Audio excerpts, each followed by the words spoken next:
when you're coming into a league and you've been promoted and you're playing against the champions of Europe and the team who finished second, I don't care what she did in the championship, Division 2, the Ladbrokes Trophy. I couldn't give a damn. This is football 101.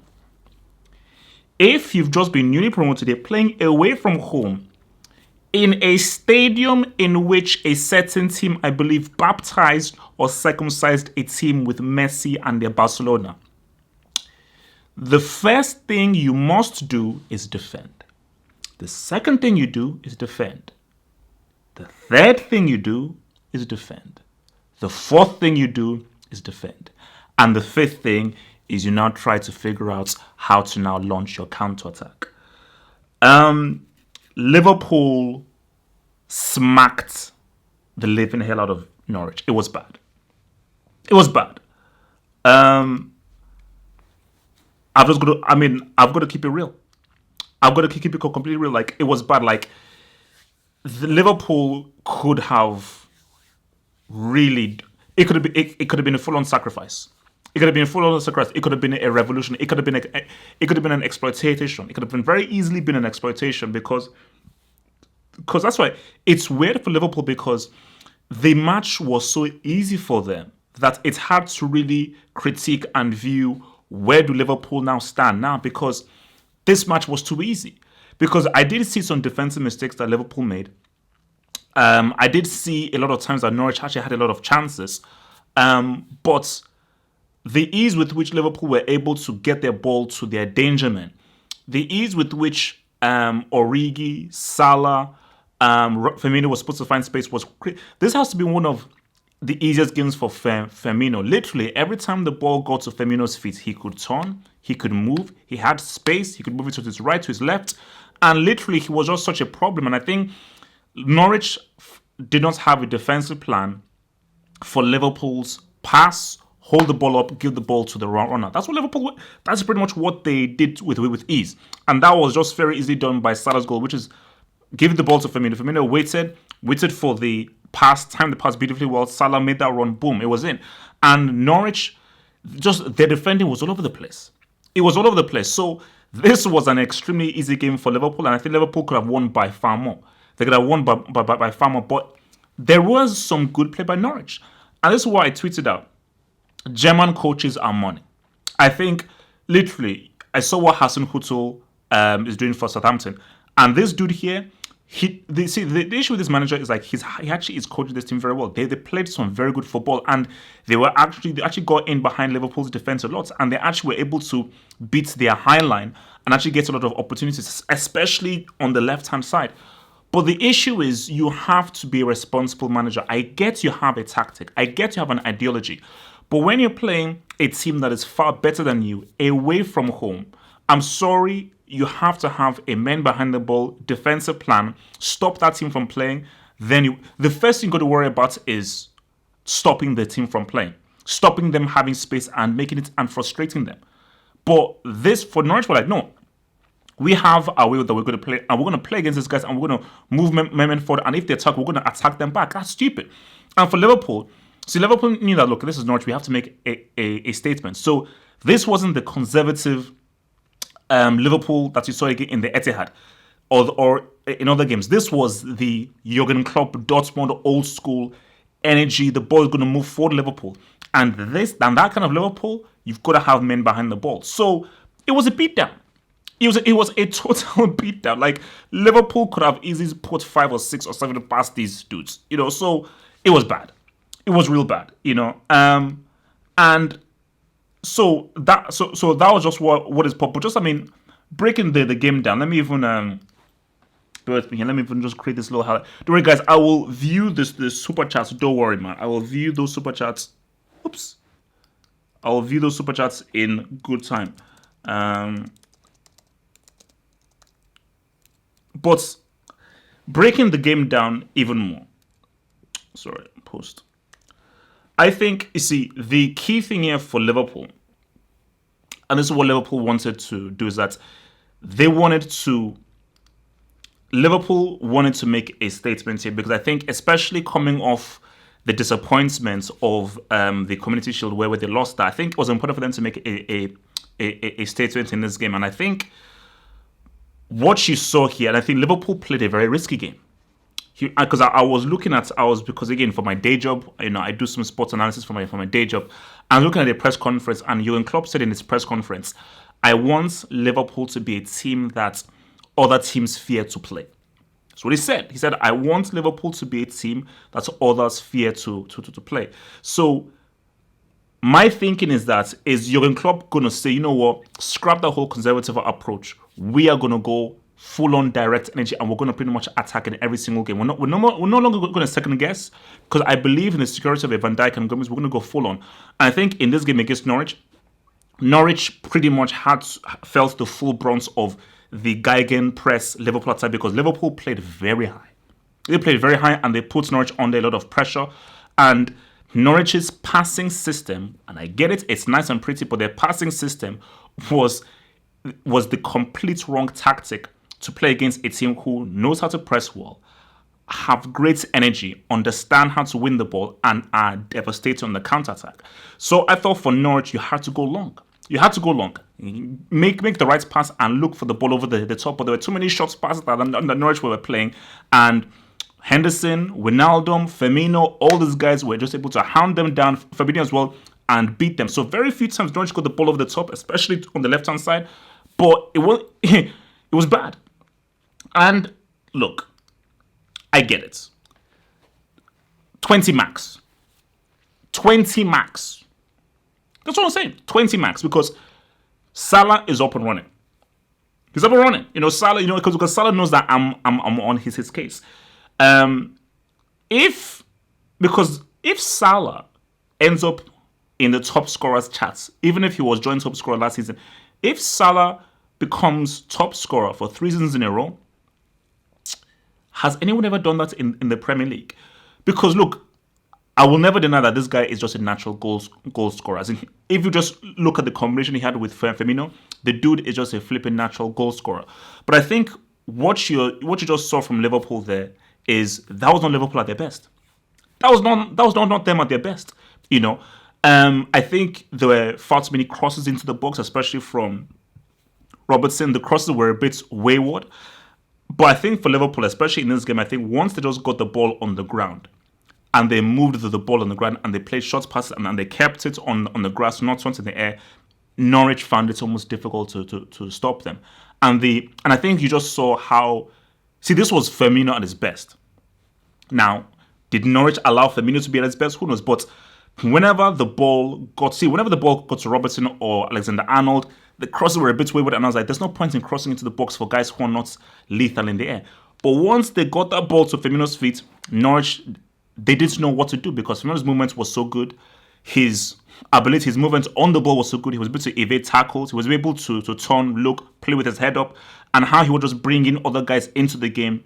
It was very tough for your boys Norwich to really break it through. So I just think Liverpool's pressing game was problematic for Norwich. And I just think for Norwich, man, I repeat myself, you've just been promoted.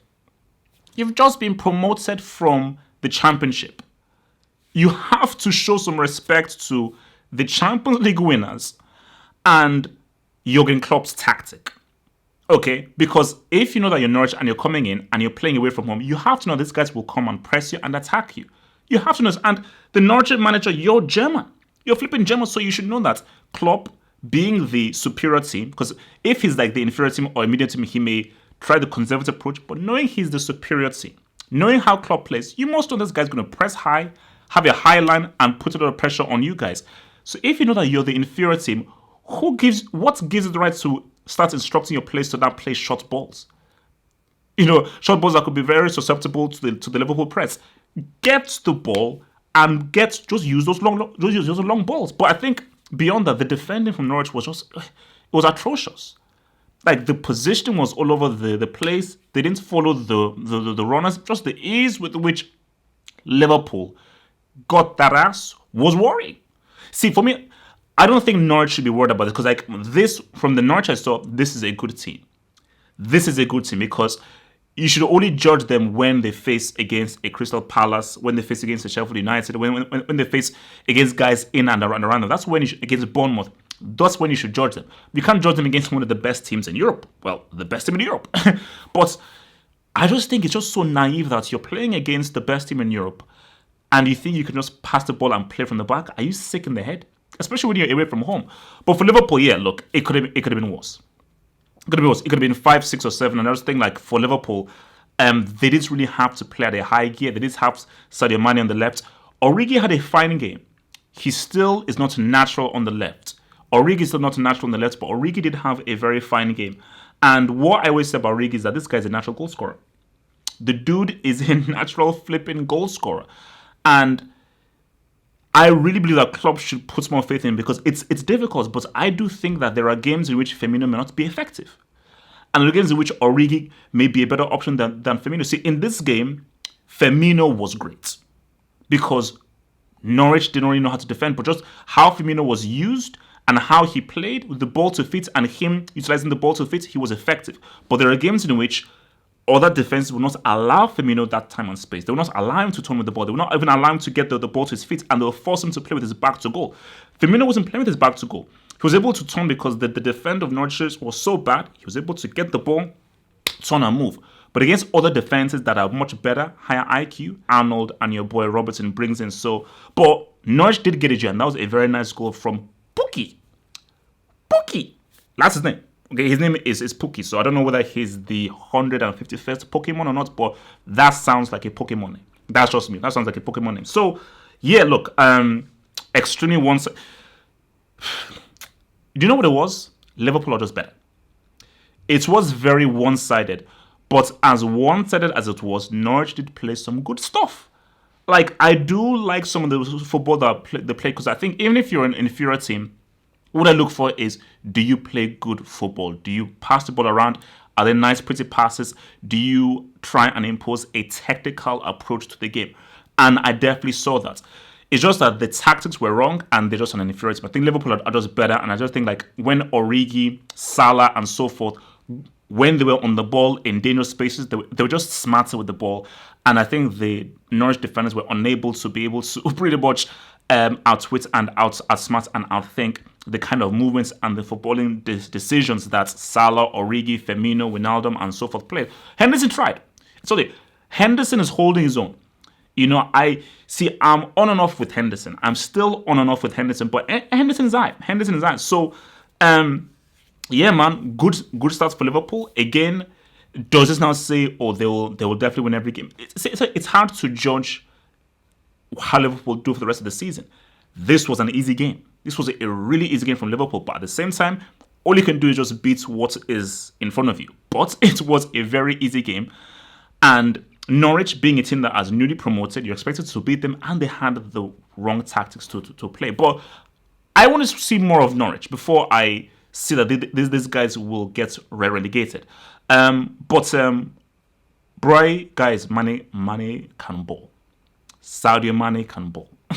That boy can. Sadio Mane, look, the guy came on. Look at how sharp the boy is.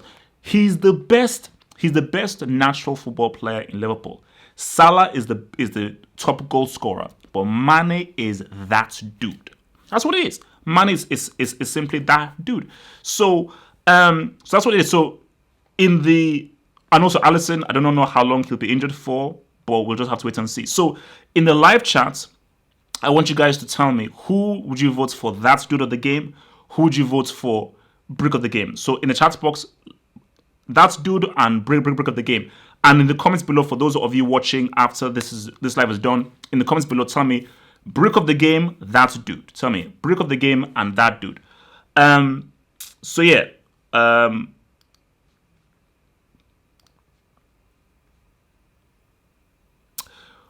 So let's see what your cats are saying. Let's see what your cats are saying, man.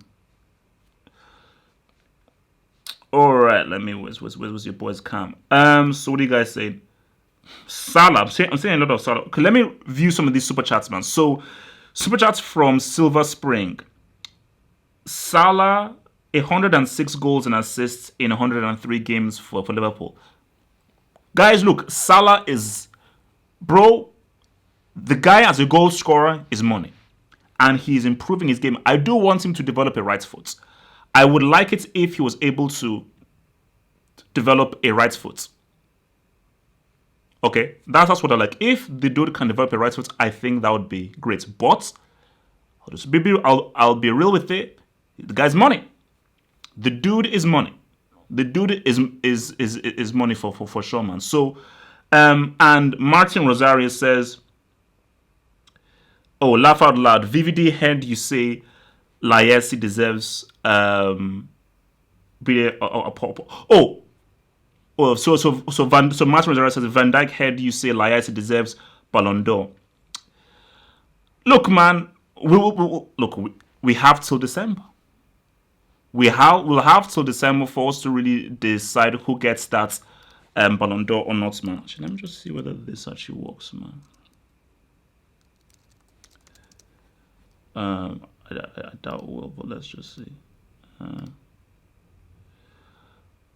Sorry guys, I'm just doing a little test. So who is saying, man? I'm not sleeping on Salah. Why are you saying I'm sleeping on Salah? I'm not sleeping on the dude, man. Wait, who did Salah assist to? Who did Salah assist to? So Brick. Oh, I'm seeing Gomez is getting Brick. So Van Dijk, that dude.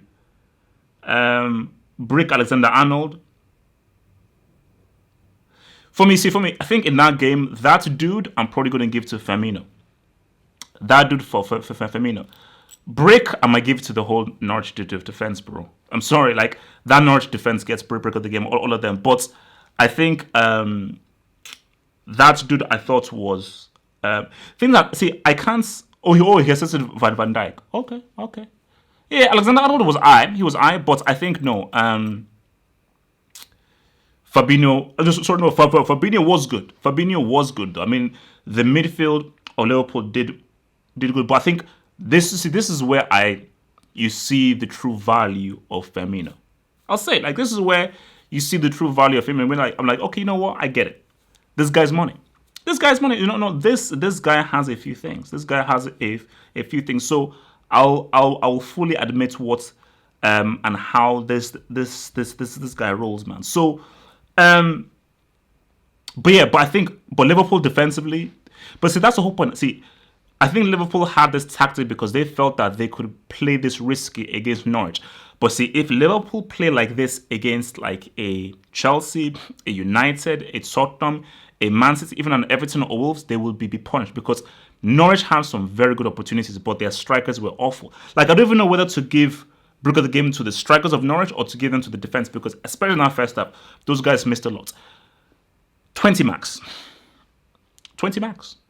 Okay, 20 max 20. That was it. So it's not hating. I just feel the maximum that this dude is going to get is 20. Okay, it's not being harsh.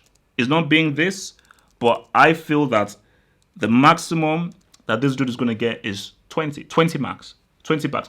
Fortune, what up, man? Shout out to our mods in the building, man. Our mods doing their thing right there in the building, man.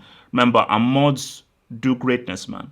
And our mods are very important. Okay, let me just try and see. Hopefully, I'm just blurry there. So, I think we're almost ready. So I think we're almost ready here for our second talk. And obviously, remember, guys, I'm looking at the live thing. If you want to bring out any, I will view the live chats here and everything. But the next thing now is about the Neymar bidding war. That is apparently what's going down. So, that's what I read. Where's your boy Neymar? Where's your boy Ney? Where's your boy Neymar? Where's this boy? Now, apparently, there is a bidding war between Barcelona and Real Madrid. As we well know, Real Madrid are putting in are trying to put in a bid. I remember we talked about that yesterday, where Real Madrid are looking at a bid of 120 mil plus Pulisic for your boy Mar. But we are now hearing that Barcelona don't want Neymar to join Real Madrid. And Neymar are saying, come back home. Whatever you do, do not join our rivals. So apparently there might be a bidding war. So Barcelona may be back in it. Because I think Barcelona coming back because they say, Neymar, do not join Real Madrid. So is this Barcelona scared of the potential threat of a Zad-Neymar partnership? Are Messi and Griezmann scared of what Zad and Neymar could do? I didn't mention Benzema. Benzema is not involved here. Are they worried of El Clasico? Because right now, the El Clasico is Hazard versus the world. That is the El Clasico right now. And Barcelona will beat that will beat that ass. Barcelona will beat the crap out of these guys. You know, that's just me being real. Hazard can't do it all on his own. But if Neymar was to hook up with your boy Zad, we have something interesting. That's what I'm saying. We have something interesting. So I'm looking to see who is going to give us the most cash, who's going to give us the best deal. And as we well know, Barcelona have lost many, many bidding wars. They were supposed to get De Ligt. How the hell did they lose that? They were supposed to get De Ligt. De Ligt was supposed to come. That didn't happen. Because we already mentioned this before, but I'll say this again. A Neymar to Real Madrid would shake the footballing world to its foundations. If Neymar joins Real Madrid, I will have newfound respect for him. As of right now, I don't respect Neymar at all. I think he's a fool. I think he's a clown. I think he's a loser, and I think he's a chump. And I believe that if this guy returns back to Barcelona, you're a chump. You're a chump. If this guy returns back to Barcelona, you're a flipping chump. Nothing more, nothing less. Nothing more, nothing less. You're a chump. So that's where I'm coming from here. But if he was to go to Real Madrid, that's a boss move. That's a chess move. That's a big, huge, brass balls move. If that was to happen. I believe that he remains at PSG. I believe he remains at PSG, gets injured in February. PSG lose to some no-name team in the second round of the quarterfinals, and we start again, and I go on another 10-minute rant as to how much I hate Neymar and how he has disrespected and left Mbappe by himself. That's what's going to happen. Now, I do not want that to happen. I don't want that to happen. What I want to happen is, for me, the footballing fan, the footballing analyst, and what I think would help this channel, what this channel wants, what the Half of Football Hot wants, is competition. The Half of Football Hot is about parity, it's about competition. I want Neymar to get his ass to Real Madrid, and I want you to face Messi in an El Clasico. I want you to go head to head with your idol. Don't join your idol. Battle your idol. Go against him. Face him. It's time that the Padawan faced his master. It's time for the apprentice to step up to his Jedi master. Jedi masters are there to be usurped. Qui-Gon Jinn, Obi-Wan, Anakin. Rey's a brick, so don't even mention Rey. She's a complete and utter brick. But you get where I'm going.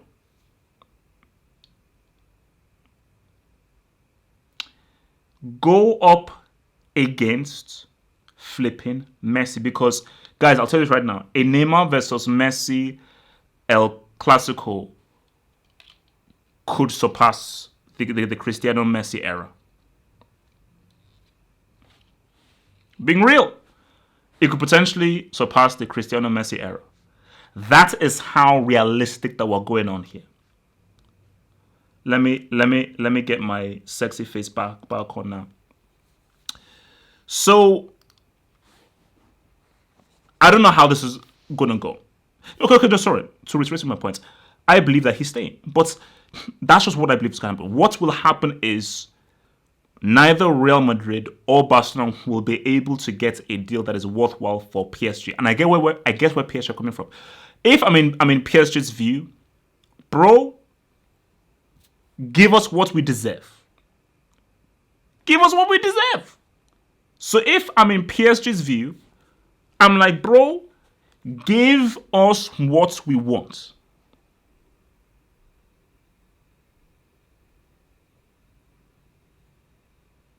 $200 million.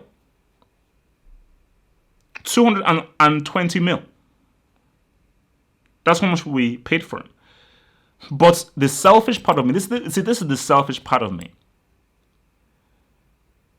Neymar at Barcelona would be cool, but that's a loser's move. You just left there. And by you going back shows me that you have no balls, you have no heart. Now, and those Barcelona fans that they don't need Neymar, shut the hell up. Shut the hell up. You arrogant fools. You just got touched by Liverpool. You got circumcised by Liverpool. After having a 3-0 lead, you got circumcised by them, and you're so cheap that you're trying to put that blame on the Us, when in fact that loser called PK was one of the main reasons why you lost that game. And that loser Coutinho and Cannibal were the main reason that you lost that game. You're trying to put the loss on a child where your very experienced grown men don't have the balls to take the responsibility for themselves. You lost 4-0. You lost 4-0. You got touched. Okay? You got touched. Twice. First Roma and the next again with Liverpool. That's embarrassing. So, Barca fans who said, we don't want Neymar, Neymar's not really our thing, we're Barcelona, Neymar's good enough for us. How dare you? Who do you think you are? You are any team who lost 4-0 in a semi-final second leg after a 3-0 win should shut their mouth and accept whatever given to them. You don't have the right to talk. You need Neymar. You need him. Griezmann's a sideshow. Griezmann is sideshow Bob. He's useful, but Griezmann is sideshow Bob. You cannot win a CL with a flipping sideshow. He's Robin. He's a beta male. Okay? So, you need to go out and get Neymar. Real Madrid can do it all with Hazard. Benzema is trash. Benzema is trash. Benzema is trash. Benzema is trash. I don't know who the hell Luka Jovic is. I'm sorry. Yeah, he plays for Frankfurt. I don't care. I don't know who he is. I don't know who he is. I don't know who he is.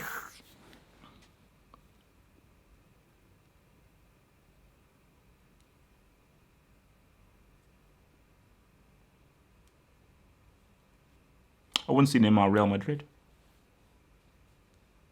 I want to see a big time El Clasico. I need this. Okay? Because the football hot is about big time. It's about big moves. It's about big moves. Because Neymar to Real Madrid is that move. Because it's controversial, it's arrogant, it's rude, it pisses off people, and that's how HH lives. HH lives off that real talk.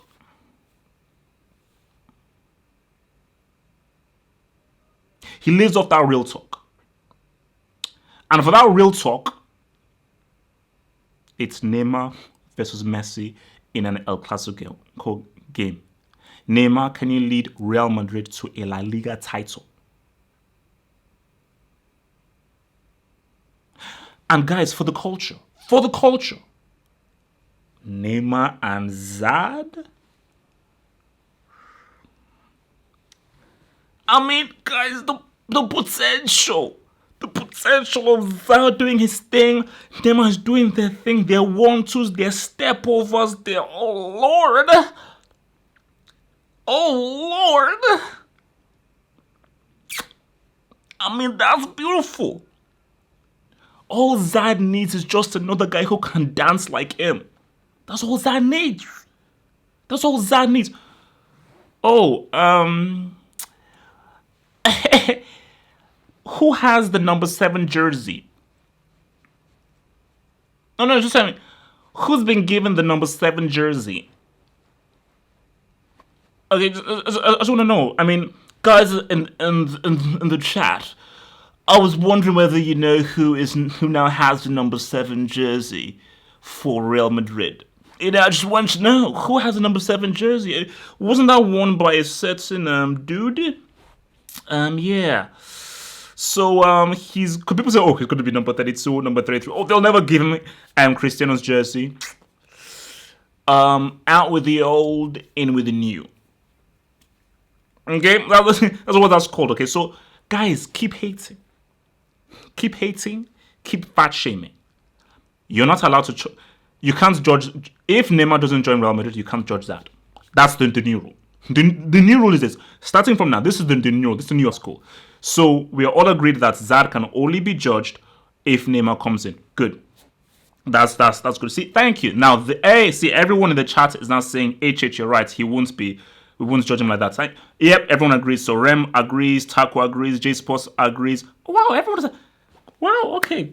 Guys, you've agreed. So everybody in the live chat has officially agreed and says that Zad cannot be judged if Neymar doesn't join Real Madrid. Guys, thank you. Thank you for supporting your boy HH. Thank you for supporting your boys Half Up. Thank you. So remember, this is in stone. And guys, you can't change it. So unless Neymar joins Real Madrid, Zad can't be judged. Because you cannot judge Zad by that dude called Benzema. Democracy is overrated. Okay, democracy is overrated. That's what I think. So just closing this topic off, man. I want Neymar to Real Madrid to happen. But this transfer window is so crazy. David Luiz to Arsenal, he will be leaving to Everton. This transfer window is so crazy that I would not be surprised if Neymar ends up at Barcelona. I really would not be surprised. There is still time for a deal to be made. And PSG wants a deal to be made. I won't be surprised if he joins Barcelona. I don't think he's joining Real Madrid. I'm talking about my fantasy because I just want to send Neymar right. I just want Neymar Hazard to ride. Just as a football purist, baby. Psst. But the reality is that that's not going to happen, man. You know, because good things never happen to your boy H. That's the key thing over there, man. So, I want us now to ride with your boy Paulo Dybala. Paulo Dybala. Paulo Dybala. Homeboy was supposed to join Homeboy was supposed to join Spurs. But he said, don't disrespect me. No disrespect to Tottenham, but I didn't go from Juventus to Tottenham, man. That's just no how I go. My name Paulo. But we're hearing PSG want to say what's up now, guys. Let's connect the dots.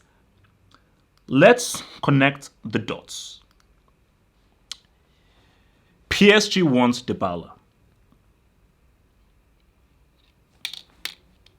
Does this mean that Dybala is coming in to replace Neymar? Are we potentially seeing a Dybala, Mbappe, and Cavani trident?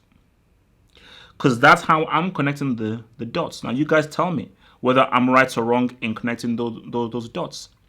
I believe in Dybala. They say, you know what? He's a creative player. He's a playmaker. Cavani is a goal scorer, Mbappe is a goal scorer, and we have more faith that Dybala will be fit for an entire season. Neymar is just like, he's pretty much crocked. So, if that's the whole thing, I believe that if PSG get Dybala, I believe that they'll be more than willing to let Neymar to go. I don't understand. I don't foresee a scenario where Dybala and Neymar are both there. And I think Dybala will only move if Neymar moves. Because if Dybala's not going to move if Neymar is still there, because if Neymar is still there, Dybala will be like, well, where do I fit in? Like, he's playing my position. Like, yeah. So Paulo will only go if.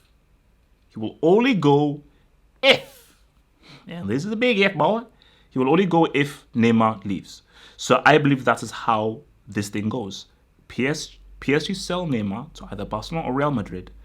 Dybala comes in as a number 10 creative playmaker because they believe that Dybala is a nice boy, doesn't have a huge ego. El Clafi wants to change the whole culture of the club, and more likely he'll be fit for an entire season. Now, would a Dybala work at PSG? I don't know, but it interests me. It greatly interests me. You know, you have two Argentines in there as well, in Dybala and your boy Angel Di Maria. It interests me. You know. But I mean, because look, Paulo, wait, where the hell is Gallo? Gallo, where the hell are you? Gallo, if you're there, say what up, Gallo. What's happening with Dybala and Juventus? That's what I want to know. Okay, that's why I'm going to ask you, boy Gallo. There he is. Gallo. What is happening with Dybala and Juventus? Do Juve want him? Does Sarri want him? Is he guaranteed a first team spot? Is he in the starting lineup? What is happening? 135. So if Juve get 135 for Dybala, what are they going to use that 135 for? Okay, why don't the board want him? See, that's what I said. I get why Sarri wants Dybala. Dybala would work perfectly for Sarri's system. I understood why Dybala did not work for Allegri. He worked initially, but when Cristiano came in, I'm like, okay, I understand why he did not work. But in a technically based pass and move system, Dybala would work.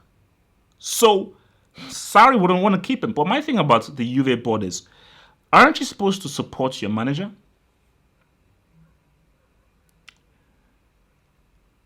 Aren't you supposed to support your manager? Like, if your manager is coming in, aren't you supposed to be like, you know what? We hired you because we believe in your vision for this club. That's why we hired your ass. So, because we believe in your vision for this club, who do you want to keep? Who do you need? Who do you want to get rid of? So, how's that? Sarri is coming in and like, I want Dybala to stay because I believe Dybala will be important for my system, and he would be important for his system. But you're like, oh no, we don't want him. We want to sell him for 135. Because I do feel for Dybala. I mean, it is great disrespect. He has been disrespected by Juve. You know, once upon a time, he was the golden child for Juventus. He was Juve's golden child. He was their crown. He was the guy that everything went through. That changed with Cristiano. That changed with Cristiano. So I don't know what's happening in the Juve, but Gallo, you need to speak to your boys. Okay? You need to speak to your boys, okay? Because I think there's some Vavanculo, Bonjourno thing, Ciao, Angulo things happening around. You need to speak to your boys and say what's up. So I believe Dybala stays at Juventus, but under what capacity, I do not know. See, if I'm Dybala, and this is what I keep on saying, you have to have assurances. If you cannot be assured that you are going to be in the starting spot for... So if you cannot be assured that you will be in the starting spot for Juventus, you got to leave. Simple as that. You have to leave, you know, because Dybala is talented. And now I get it, and Rahimski did make a good point. He's not always been consistent. But dude is too talented to be a bench player. I'm sorry. I'm sorry. Like, see, you can talk about how he's not been consistent. He may be slightly overrated. He's not really had he's not had multiple great seasons.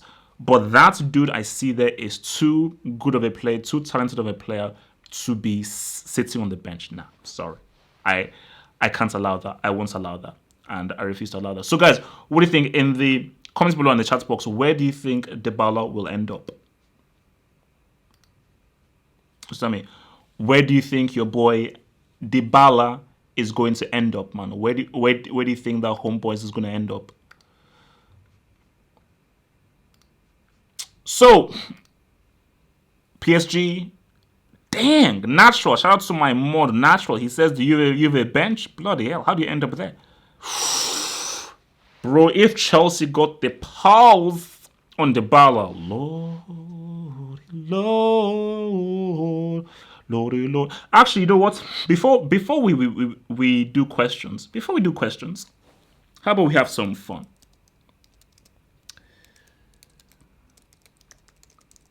How about we have some fun? How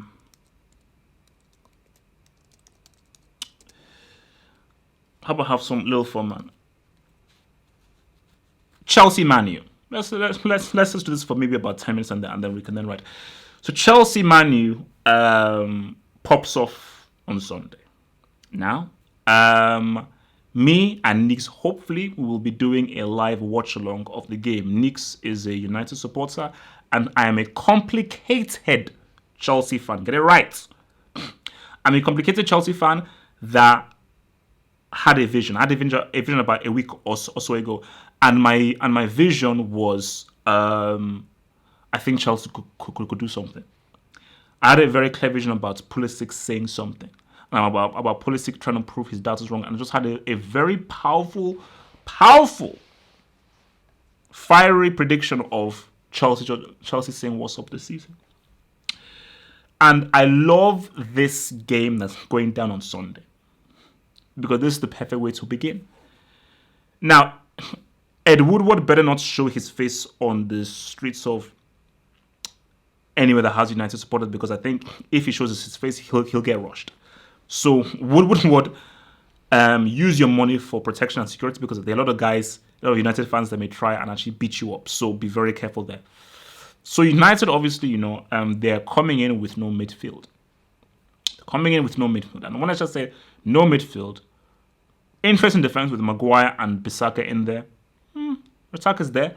So for me, I'm like, look, man, the best midfielder on the pitch will be Kante, and I am very confident that Chelsea will lubricate United on Sunday. I'm confident that a lubrication will be possible. That's what I think. That's a strong feeling I have there. But something has me worried. McTominay. Martial has the number 9 jersey.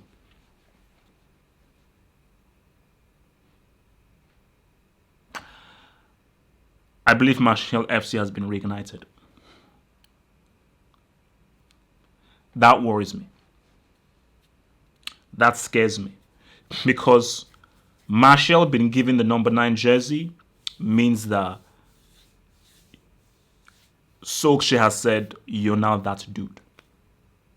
Forget your boy Jose Mourinho. You are now a prime striker. Lukaku is gone. Rashford is there. But if you're giving the Man United number 9 jersey, you're that dude. And I feel that by him giving him that, we might see that like poker face, cold-blooded Martial. Chelsea are now coming into the season with no David Luiz in that central defense. I say David Luiz is a very shaky defender, but it is very, very worrying if you're coming in and you don't really have that kind of security within you. That's what I'm saying. So if you're coming in and you don't have that kind of security within you, that could be worrisome. And that could be something that could potentially be a hindrance. Potentially. So my thing is this. I still believe that I think we're in for a great game. I think we're really in for a great game. But see, the reason why I'm giving the Chelsea the edge here is I get McTominay. I'm not hating on McTominay, but a midfield of McTominay, Pogba, and Matic doesn't scare me.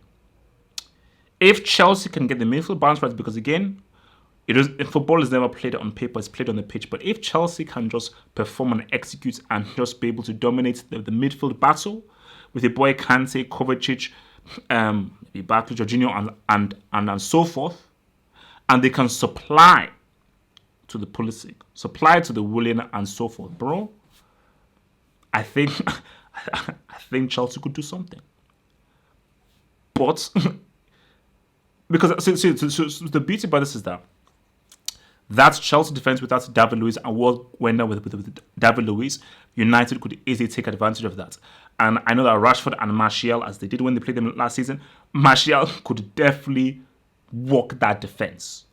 So how Chelsea are defensively, especially how the midfield helps them, is going to be very important. But going forward, Maguire, new defender coming in. Wan-Bissaka, new defender coming in. I don't know whether your boy, because again, like it's a choice for Lampard. Do you ride with a Giroud? Do you ride with a Batshuayi? Or do you ride with a Tammy Abraham? You know, you see, I personally, if it's me, personally, this game,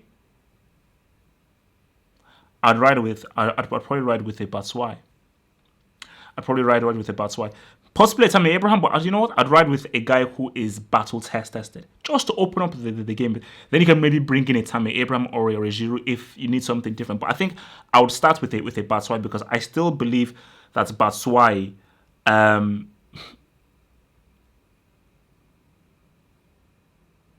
believe that's not true. Wait, guys, fact check that. Bayern Munich have made a bid for Neymar. That can't be true. That can't be true. Now, bro, don't do fake news, bro. So yeah, I would start with Batshuayi because I'm very interested to see what Pulisic can do in this game.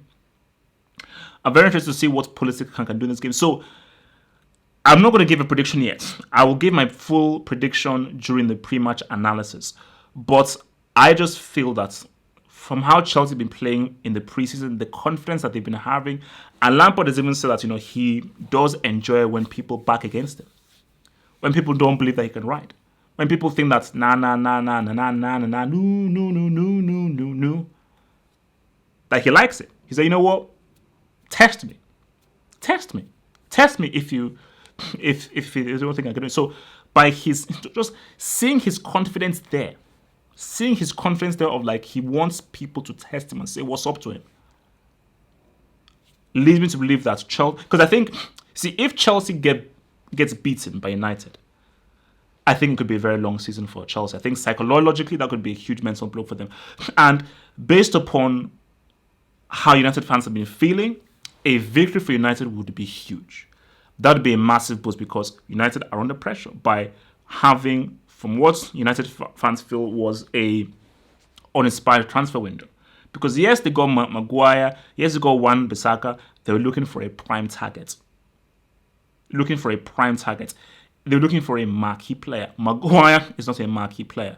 Wan-Bissaka is not a marquee player. Okay, these are two players that came from Leicester and Crystal Palace respectively. United were saying, let's get a player from a Juventus, from a Bayern, from a Dortmund, from an Atletico. Let's try and show some intent by allowing a big-time player. But United fans have to understand that, bro, you came sixth and you're in the Europa League. Who do you... So how can you hit Woodward? Because how can Woodward or United attract any top-tier player if your team finished sixth and you're playing the Europa League? You got to get serious. So I'm very excited.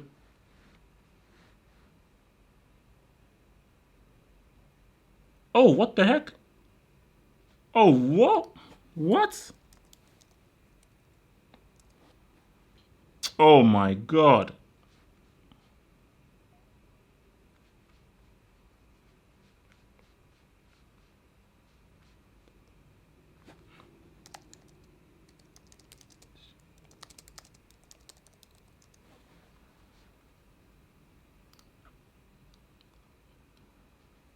The hell?